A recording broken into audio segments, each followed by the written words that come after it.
마태복음 15장 1절로 9절 말씀입니다. 그때 바리새인과 서기관들이 예루살렘으로부터 예수께 나와 이르되 당신의 제자들이 어찌하여 장로들의 전통을 범하나이까? 떡 먹을 때에 손을 씻지 아니하나이다. 대답하여 이르시되 너희는 어찌하여 너희의 전통으로 하나님의 계명을 범하느냐?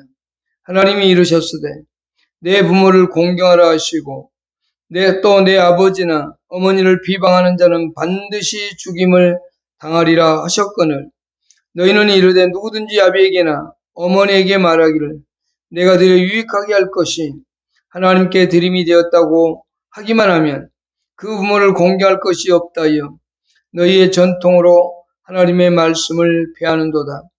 외식하는 자들아, 이사야가 너희에게 관하여 잘 예언하였도다.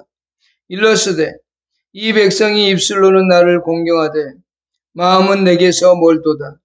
사람의 계명으로 교훈을 삼아 가르치니 나를 헛되이 경배하는도다 하였느니라 하시고. 아멘. 이제 마태복음 15장을 다시 들어왔습니다.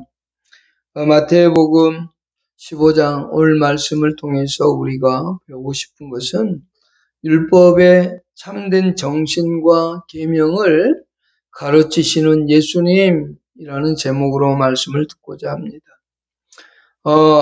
이것을 다른 말로 하면 다른 이제 성경책이나 어떤 신학책들을 보면 장로들의 전통에 관한 논쟁 이렇게 표현하기도 합니다. 또는 유전에 관한 논쟁이라고 설명을 하기도 합니다. 그러나 저는 예수님께서 율법의 참된 정신과 그리고 여기에 나오는 5계명을 가르치시는 그 예수님의 모습으로 저는 설명을 하고자 합니다.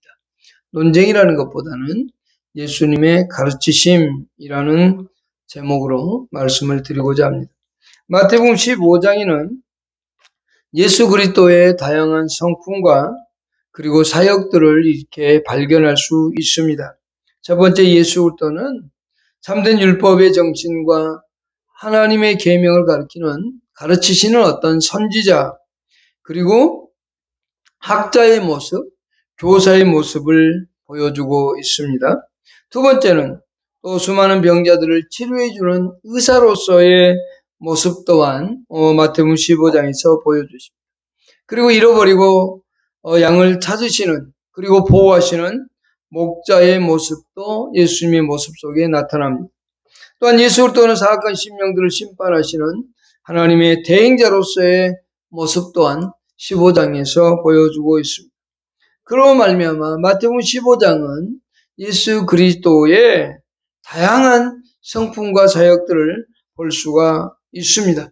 오늘 그 가운데 첫 번째인 예수님께서 장로들에 대한 전통에 관하여 그들이 가지고 있었던 전통에 관하여 또는 유전에 관하여 이 예수님이 그들을 가르치시는 그와 같은 모습을 볼 수 있습니다. 먼저 15장의 첫 번째 1절과 2절에서 우리가 볼 수 있는 것은 바리새인들과 서기관들이 예수님에게 항변하고 있는 것을 볼 수 있습니다. 트집을 잡고 따지고 있는 그런 모습을 볼 수 있습니다. 그 내용인즉슨 1절과 2절에 보면 이렇습니다. 그때의 바리새인과 서기관들이 예루살렘으로부터 예수께 나와 이르되 당신의 제자들이 어찌하여 장로들의 전통을 범하나이까 또는 유전을 범하나이까 이렇게도 번역되어 있습니다. 떡 먹을 때에 손을 씻지 아니하나이다는 겁니다. 그러니까 트집을 잡은 게 뭐냐면 왜 우리는 전통적으로 음식을 먹기 전에 반드시 손을 씻는데 왜 당신들은 씻지 않느냐? 그것에 대하여 지금 항변을 하고 있습니다. 먼저 그때라고 하는 표현이 있는데 여기 그때라고 하는 것은 어떤 시기를 가리키는 것보다는 이야기를 이어가기 위한 어떤 첨가적인 언어로서 그때라고 볼 수 있습니다. 그러니까 하나의 사건에 하나의 이야기를 계속 전개해 나가는 그냥 평범한 하나의 첨가어에 불과하다라고 볼 수 있겠고요. 어쨌든 바리새인과 서기관들이 예수님께 나와서 지금 따지는 겁니다. 뭐냐면 당신들의 제자들이 어찌하여 장로들의 전통을 범합니까? 계속적으로 내려오고 있는 이 전통을 왜 안 지키냐 이겁니다.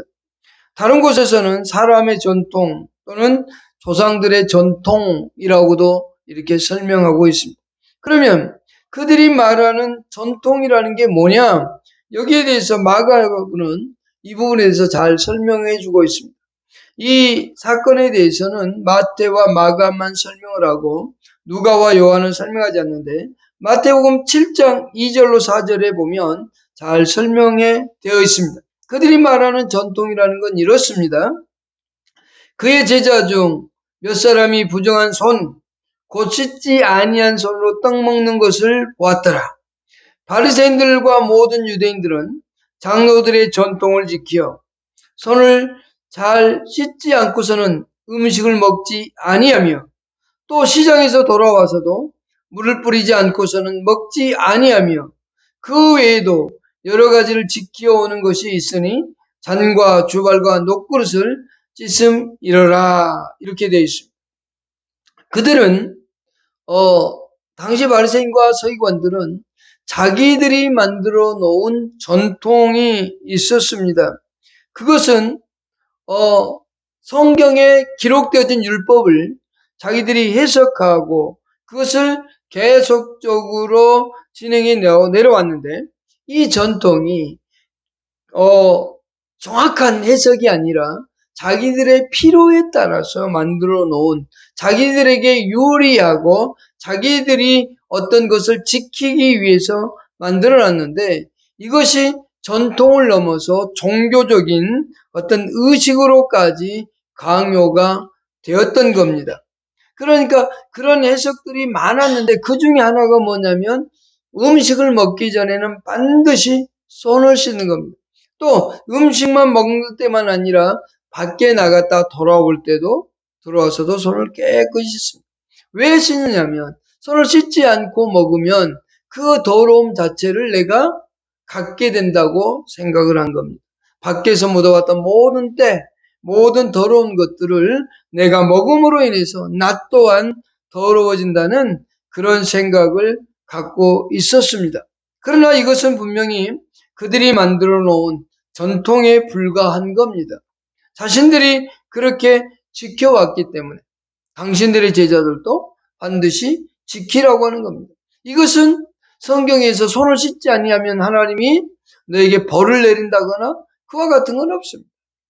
그냥 음식 먹기 전에 깨끗하기 위해서 씻는 것 뿐인데 그들은 그것보다는 자기들이 정해놓은 반드시 밖에 나갔다 오면 손을 씻어야 되고 음식을 먹을 때는 반드시 씻어야 된다는 이런 사상이 종교적인 어떤 강요까지도 되어지고 있는 겁니다. 그래서 그들은 예수님에게 와서 항변하고 따지고 있다라고 하는 거죠. 그렇다면 여기에 이제 예수님이 답변이 나옵니다. 3절부터 9절까지가 예수님의 답변인데요. 크게는 두 가지 방법으로 답을 하고 있습니다. 첫 번째는 뭐냐면 죄를 그들에게 돌리고 있는 모습입니다.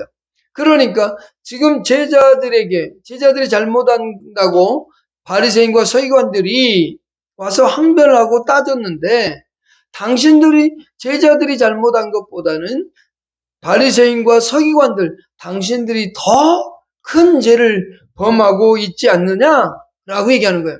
그러니까 남에게 있는 티끌은 찾아내서 정죄하면서 정작 자기들 속에 있는 들보는 보지 못하는 그들의 모습을 보여주고 있는 겁니다. 그러니까 죄를 그들에게 돌려서 그 죄 속에서 자신들을 보게 만들고 있지요. 3절 한번 보십시다. 대답하여 이르시되 너희는 어찌하여 전통으로 하나님의 계명을 범하느냐 라고 얘기합니다. 일반적인 예를 들어서 지금 그들을 책망하고 있는 겁니다. 가장 일반적인 것. 왜 전통적인 지킨다고 하면서 하나님의 계명을 하나님의 명령은 무시하고 있느냐 그렇게 지금 말씀하고 있는 겁니다. 우리들이 지켜온 것, 우리가 행하고 있는 것이 하나님 말씀보다 더 앞서가고 있는 겁니다. 하나님의 말씀은 행하지 않으면서 자기들이 정해놓은 규칙은 반드시 지키도록 지금 강요하고 있다는 거죠. 그에 대해서 예수님이 책명합니다. 그들이 들었던 책망, 그것들이 그 바리새인과 서기관들에게 제시했던 그 계명은 뭐냐면 10계명 가운데 5번째 계명입니다. 그 5번째 계명이 뭐냐면 4절에 있습니다. 하나님이 이르셨으되 내 부모를 공경하라 하시고 또 아버지나 어머니를 비방하는 자는 반드시 죽임을 당하리라 하셨거늘 이라고 말씀하고 있죠. 6절까지 계속 보십시다. 너희는 이르되 누구든지 아버지에게나 어머니에게 말하기를 내가 드려 유익할 것이 하나님께 드림이 되었다고 하기만 하면 그 부모를 공경할 것이 없다여 너희의 전통으로 하나님의 말씀을 피한다 라고 되어 있습니다. 다시 말하면 제5계명을 그들은 실행하지 않고 있음에 대하여 설명하고 있습니다. 하나님의 계명은 뭐였냐면 내 부모를 공경하라 이겁니다. 그리고 또 다른 율법은 뭐냐면 아버지나 어머니를 비방하는 자, 이제 구약성경은 저주하는 자로 되어 있습니다. 출애굽기 21장 17절과 레위기 20장 9절에 나오는 내용인데요. 아버지나 어머니를 저주하는 자는 반드시 죽이도록 되어 있습니다. 그러니까 부모 공경이 얼마나 중요한지에 대하여 설명을 했어요. 그런데 이 바리새인과 서기관들은 이런 하나님의 계명이 있었음에도 불구하고 자기들이 정해놓은 규칙, 자기들이 정해놓은 전통에 의해서 이 계명을 무시하고 있다고 지금 예수님은 설명하고 있는 겁니다.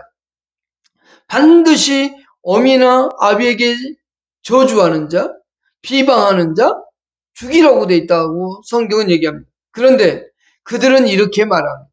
그들은 이 부모를 공경하고 어미나 어미를 저주하는 자는 죽이라고 하는 이 계명이 있음에도 불구하고 공경하기를 거절했다라고 하는 것을 보여줍니다. 그러니까 이 바리새인과 서기관들이 전통적으로 지켜오는 장로들의 전통이 어떤 모습을 가지고 있느냐면 거기 이제 5절을 보십시다. 너희는 이르되 누구든지 아버지에게나 어머니에게 말하기를 내가 드려 유익할 것이 하나님께 드림이 되었다고 하기만 하면 그 부모를 공경할 것이 없다여 너희의 전통으로 하나님의 말씀을 폐하는도다 라고 되어 있는데요. 무슨 말인가 하면 이 좋은 게 있습니다. 예를 들어 이게 있습니다. 이 좋은 것을 아버지 어머니에게 드려야 되는데 이것을 부모님께 드리질 않습니다. 어떻게? 이것을 아주 좋은 건데 이것을 하나님의 성전에 다 갖다 놓으면 드리면 아주 하나님이 기뻐하십니다. 이렇게 말하고 안 드리는 거예요. 부모 공경을 하지 않았다라고 하는 겁니다. 내가 하나님께 드렸으니까 하나님이 기뻐하시니까 당신에게는 안 드려도 됩니다. 부모님에게는 안 하는 겁니다. 가난하고 힘든 부모가 있을 때 자식된 자들은 당연히 공경하고 섬겨야 되는 것은 당연한 위치입니다. 그런데 드리기가 싫은 겁니다.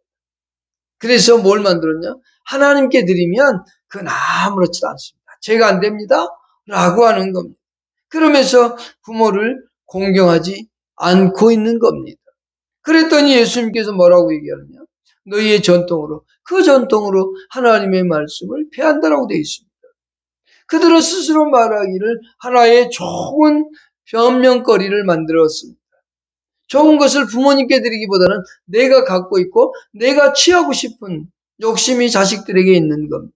그러다 보니까 그것을 어떻게 만들었냐면 부모를 공경하라 이 명령은 팽개치고 부모님께 좋은 게 드릴 거 있는데 이것을 부모님께 드려야 되는데 드리지 않고 그것을 내가 하나님께 더 귀하게 드리겠습니다. 그리고 하나님께 드렸습니다. 그러면서 안 드리는 겁니다. 그게 바로 그들이 가졌던 전통이었습니다. 그럼 그들이 하나님께 드렸느냐? 아니라는 거죠. 말로만 하나님의 성전에만 갖다 놓으면 갖다 놓으면 이것은 하나님께 드린 게 됩니다. 라고 하는 겁니다. 그러면서 공경하지 않는 겁니다. 아주 나쁜 전통을 가지고 있지요. 그때에 뭐라고 얘기했냐면 가장 중요한 너희의 전통으로 하나님의 말씀을 폐하는도다. 하나님의 말씀을 없애고 있는 그들의 모습을 보고 있는 거지요. 그들은 하나님의 말씀을 폐한다라고 했습니다. 그런데 여기에 바리새인과 서기관들입니다. 바리새인들은 종교 지도자들이었습니다. 또한 서기관들은 성경을 읽고 해석하고 번역하는 사람들입니다. 그런데 그들은 이 하나님의 말씀을 없애버리는 겁니다. 결국 뭐냐? 여기 하나님의 말씀을 폐한다는 것은 자기의 생각대로 모든 걸 행하는 겁니다. 그래서 하나님의 말씀보다는 내 생각이 더 중요하다. 내 의지가 더 중요하다는 겁니다. 하나님의 말씀은 결코 중요하지 않습니다. 여기에 중요한 것은 내 주장, 우리가 지켜가고 있는 전통, 그것이 더 중요하다라고 여기고 있다라고 하는 거죠. 그들은 하나님의 말씀은 중요하지 않았습니다. 지금 내가 살아가면서 내 생각, 그것이 하나님의 생각이라고 착각하고 살아가는 거죠. 여러분 혹시 우리는 그렇지 않은가요? 우리는 하나님의 말씀대로 산다고 하면서 그렇지 않는 모습을 보죠. 예수님께서 하나님의 말씀이 곧 자기의 양식이라고 했습니다. 하나님의 말씀대로 행하는 것이 자신의 양식이라고 말씀하셨습니다. 그렇다면 우리는 과연 어떠신지요? 우리는 진짜 하나님의 말씀대로 살려고 하는지 아니면 하나의 변명거리를 대면서 그 말씀보다 더 위에 두는지 우리는 한번 살펴야 됩니다. 그들을 이제 예수님은 책망하셨습니다. 그들을 책망하는 게 바로 이제 7절로 9절입니다. 3절로 6절에선 그들의 죄를 그들에게 되돌려주면서 그들을 책망하고 있었지요. 그래서 예수님이 답변은 죄를 바리새인과 서기관들에게 돌림으로 인해서 자신들의 죄가 있음에 대하여 그들을 지적하고 책망했습니다. 이제 두 번째 뭐냐면 그들을 비난합니다. 좀 더 노골적으로 악함에 대하여 책망하고 있는 것을 볼 수 있습니다. 7절부터 보십시다. 외식하는 자들아 이사야가 너에게 관하여 잘 예언하였도다 일렀으되 이 백성이 입술로는 나를 공경하되 마음은 내게서 멀도다. 사람의 계명으로 교훈을 삼아 가르치니 나를 헛되이 경배하는도다 라고 되어 있습니다. 이것은 이사야 29장 13절 말씀을 그대로 인용하고 있습니다. 그때 당시에 이스라엘 백성들이 이사야 선지자가 외치던 그때 당시에 사람들 또한 입술로는 말로는 하나님을 참 공경하고 하나님에 대한 어떤 경외심이 있다라고 말하지만 중요한 건 마음은 없는 겁니다. 예를 들어서 부부간에 관계를 맺고 서로 사랑하는데 말로는 여보 사랑해 라고 말해놓고 밖에 나가서 다른 남자를 만나거나 다른 여자를 만나면 그것은 사랑하는 게 아닙니다. 바로 이스라엘 백성들은 그랬다는 겁니다. 여기 지금 바리새인과 서기관들 또한 동일한 죄 가운데 살아가고 있는 것을 설명해 주고 있습니다. 약 700여 년 전에 백성들이나 지금 예수님이 행하고 있는 그 시대 사람들이나 동일하게 입술로는 얼마든지 하나님을 경외한다고 얘기하지만 그들은 그렇게 하지 않고 있습니다. 7절을 시작하면서 이렇게 말합니다. 외식하는 자들아 라고 되어 있습니다. 여기 외식한다는 것은 하나님의 뜻을 행한다 내가 말하면서 실제로는 행하지 않는 사람들입니다. 내가 하나님 말씀을 반드시 실천할 겁니다. 내가 이것은 반드시 할 겁니다. 해놓고 실제로는 하지 않는 것. 그게 바로 뭐라고요? 외식한다라고 하는 것. 외식하는 자는 하나님은 우리의 마음을 감찰하고 우리가 어떤 의도를 가지고 있는지 우리의 마음속을 꿰뚫어 보시고 있거든요. 그리고 우리의 마음속을 다 알고 계시는 그 하나님, 그 하나님께서, 그리고 예수 그리스도 또한 동일합니다. 모든 그때 당시 서기관과 바리새인들의 마음을 꿰뚫어 보시고 알고 계시는 그분이 지금 하시는 말씀이 바로 외식하는 자들이라. 이 말을 우리는 아주 심각하게 받아들여야 됩니다. 과연 나는 외식하는가 안 하는가? 나는 하나님의 뜻대로 행한다고 하면서 실제로는 행하고 있지 않는, 실제로는 행하지 않는 사람인가입니다. 우리 자신을 되돌아봐야 됩니다. 지금 예수님의 이 말은 아주 무서운 말이에요. 예수님께서 외식하는 자들아라고 얘기하면서 이사야 29장 13절을 얘기하고 있는 겁니다. 너에게 관하여 잘 예언하였도다 일렀으되 이 백성이 입술로는 나를 공경하되 마음은 내게서 멀도다입니다. 이들은 외식하는 자들은 이 두 가지를 통해서 외식을 하는데, 첫 번째, 예배 드리는 일을 통해서 외식하고 있는 겁니다. 이들은 예배 드리는 것은 열심이었습니다. 그러나 중요한 것은 마음이 내게서 멀도다입니다. 8절에 이 백성이 입술로는 나를 공경하되 마음은 내게서 멀도다.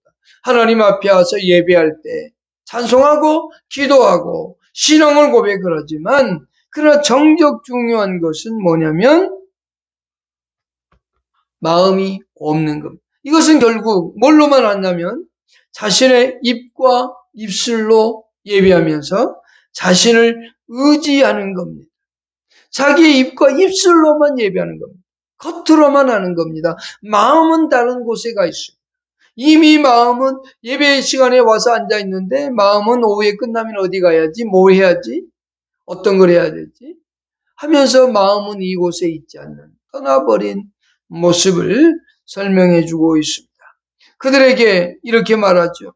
그들의 마음이 내게서 멀도다 라고 되어 있는데, 이 말은 하나님의 생명에서 떠나 있는 사람들의 모습을 보여줍니다. 실질적으로 이들은 하나님 앞에 와서 예배하고 있지만, 그러나 마음은, 생명은, 하나님의 생명은 이미 그에게 존재하지 않는 사람인 것을 설명하고 있습니다. 그들은 자기가 하는 일에 만족하고 있는 겁니다. 그러면서 다른 일을 생각하는, 자기 자신이 하고 있는 일에만 만족하고 언제나 하나님보다는 자기를 우선순위하는 사람을 가리켜서 바로 얘기하고 있습니다. 그런데 성경은 우리에게 이렇게 얘기합니다. 잠언 23장 26절에서 이런 말씀이 있습니다. 내 아들아, 내 마음을 내게 주며, 내 아들아, 내 마음을 내게 주며, 내 눈으로 내 길을 즐거워할지어다. 하나님이 우리에게 요구하는 것은 뭐 있느냐? 먼저는 마음을 달라고 얘기합니다. 온 마음과 뜻과 정성을 다하여, 힘을 다하여, 생명을 다하여 입니다. 그런데 거기에 마음이 있으면 물질도 가고 행동도 가고 다른 모든 것도 갑니다. 선물도 가고 다 갑니다. 마음이 있는 사람은 그렇습니다. 하나님이 우리에게 요구하고 있는 것은 다른 것이 아닌 우리의 진짜 마음, 하나님께로 향하는 마음입니다. 오늘 또 하나님을 향한 내 마음인 겁니다. 그런데 그들은 이 마음이 없었습니다. 그들은 예배를 통해서 외식했고 예배 드리는 일을 통해서 그들은 하나님께 죄악을 범하고 있었습니다. 그들이 또 하나의 잘못된 외식된 행동은 뭐였냐면, 그들이 다른 사람들에 의해 정해놓은, 다른 사람들을 위해 정해놓은 자기들의 규정이 있습니다. 그 규정에 의해서 그들은 살아가고 있는 것을 볼 수 있습니다. 9절에 사람의 계명으로 교훈을 삼아 가르치니 나를 헛되이 경배한다라고 되어 있습니다. 거기에 사람의 계명으로 교훈을 삼아 가르친다고 한 말이 아까도 말씀드렸지만 자기 생각을 하나님의 생각으로 착각하고 살아가는 겁니다. 우리들이 이렇게 하면 하나님은 기뻐할 거예요. 이렇게 하면 우리는 거룩하게 살 수 있을 거예요. 하나님이 정해놓은 법칙이 아닌 자신들의 법칙에 의해서 그렇게 만들고 그렇게 살아가는 겁니다. 그것이 그들의 모습이었습니다. 여러분, 우리는 정작 정말 중요한 것은 하나님의 말씀입니다. 그 말씀 중에 최고는 뭐냐면 사랑하는 겁니다. 모든 사람을 사랑하게 되면 다른 사람들이 나에게 욕을 해도 그것을 수용하고 포용할 수 있습니다. 하나님을 사랑하면 다른 어떤 우상 숭배도 하지 않을 것.